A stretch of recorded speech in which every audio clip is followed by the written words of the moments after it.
नमस्कार दोस्तों, मैं पुरुषोत्तम रावत फिर आपके सामने उपस्थित हुआ हूँ एक नए विषय को लेकर के। और वो विषय काफ़ी धार्मिक है और वो विषय अयोध्या श्री राम मंदिर को लेकर के है। दोस्तों, मैं बताना चाहता हूँ कि अभी हमारे देश में गोदी मीडिया के द्वारा एक सूत्रीय कार्यक्रम चला जा रहा है।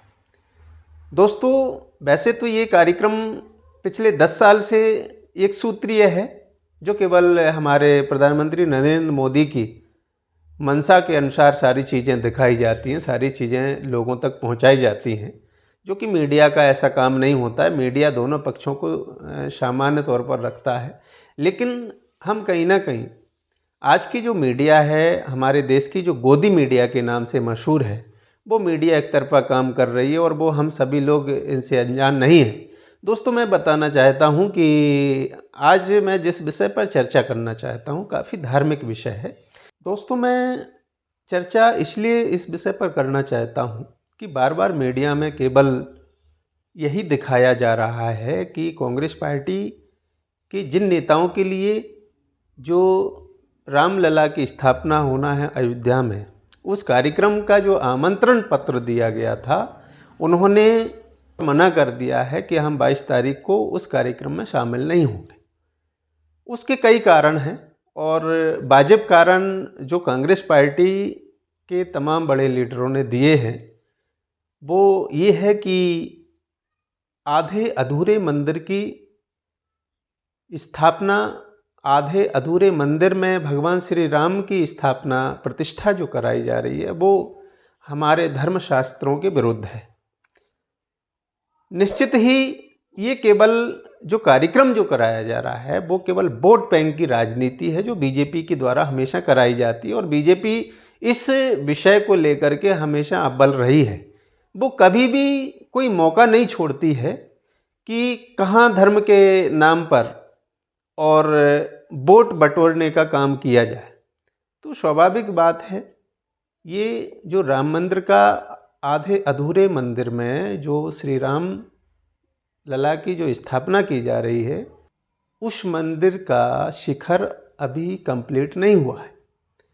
और दोस्तों, मैं बताना चाहता हूँ, अभी भगवान श्री राम का जो मंदिर अयोध्या में जो निर्माणाधीन है, वो मंदिर अभी 40% ही तैयार हुआ है। अभी 60% वो मंदिर का काम बकाया है। लेकिन उसके पहले नरेंद्र मोदी जी द्वारा जो जल्दबाजी की जा रही है, उसमें कई प्रश्न उठते हैं। दोस्तों, अब मैं बताना चाहता हूँ, निश्चित ही जब एक पार्टी अपने वोट के लिए श्री राम और धर्म का इस्तेमाल कर रही है, तो स्वाभाविक बात है कि विपक्ष भी इस बात पर कई मुद्दे उठाएगा। और विपक्ष का जो सवाल है, विपक्ष के जो विचार हैं वो तर्कसंगत हैं। हमारे देश की गोदी मीडिया के पास और कोई देश में तमाम प्रकार की घटनाएं घटित हो रही हैं दिन प्रतिदिन, लेकिन उनके लिए कोई समय नहीं है। दोस्तों, मैं बताना चाहता हूँ, हमारे देश में 4 शंकराचार्य पीठ हैं। प्रथम पीठ हमारी जो है वो गोवर्धन पीठ है, जिसको पुरी पीठ के नाम से जाना जाता है। दूसरी हमारी जो पीठ है वो जोशीमठ पीठ के नाम से जाना जाता है। तीसरी हमारी जो पीठ है वो श्रृंगेरी पीठ है। और चौथी जो पीठ है वो द्वारका पीठ है। दोस्तों, हमारे चारों पीठों के जो शंकराचार्य हैं, जो कहीं ना कहीं धर्म पर चलने का मार्ग प्रशस्त करते हैं हम सभी लोगों के लिए, आज उन चारों शंकराचार्य ने उस कार्यक्रम में जाने से इनकार कर दिया। दोस्तों, इससे पता चलता है कि कहीं ना कहीं इस कार्यक्रम को लेकर के कुछ ना कुछ तो गड़बड़ है।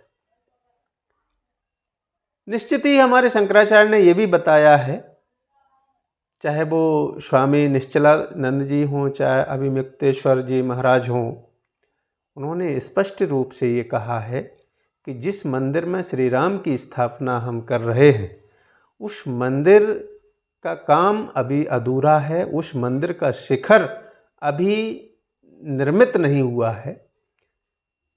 इसलिए अभी इस मंदिर में स्थापना करने का समय ठीक नहीं है। ये शास्त्र अनुसार नहीं है।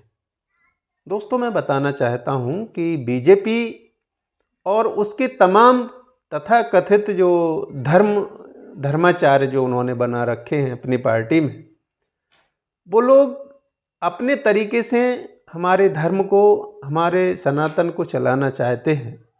और उसका ये बहुत बड़ा उदाहरण है अयोध्या रामलला का जो मंदिर, कि 22 तारीख को क्या ऐसा जरूरी था कि जनवरी में 22 तारीख को इस मंदिर में रामलला की स्थापना करना है। हमारे आगे और भी ऐसे बहुत से अच्छे दिन हैं, शुभ दिन हैं।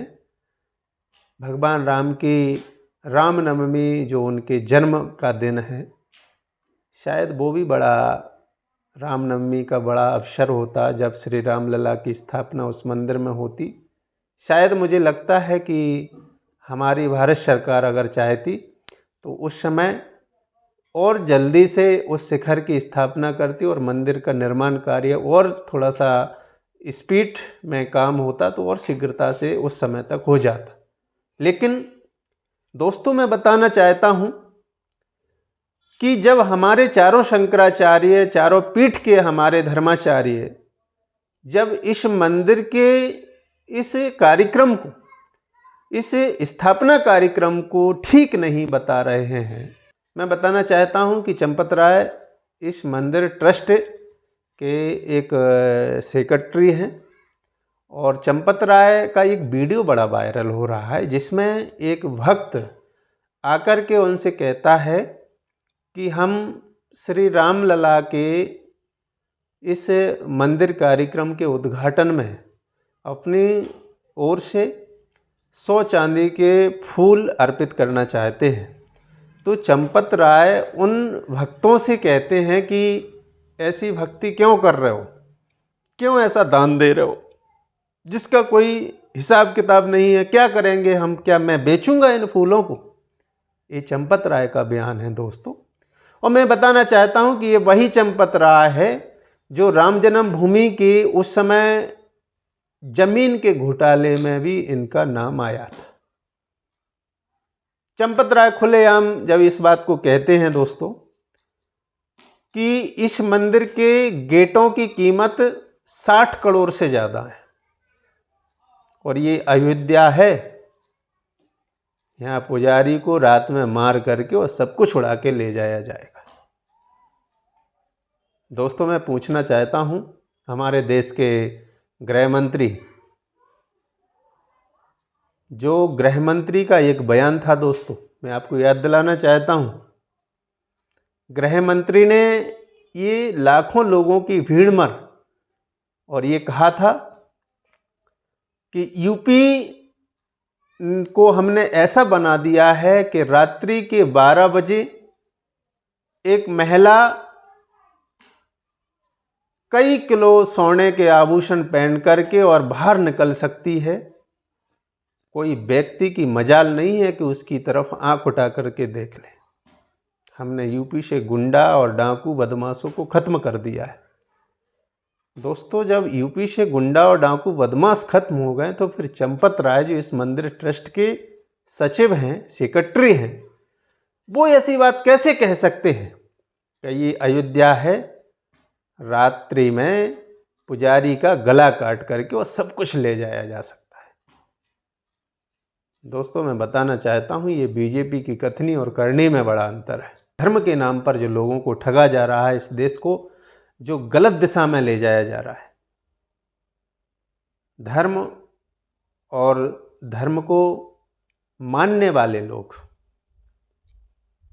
ही आपके इस धर्म की परिभाषा को नहीं समझ पा रहे हैं। दोस्तों, हम कभी अपने धर्म से दूर नहीं हैं।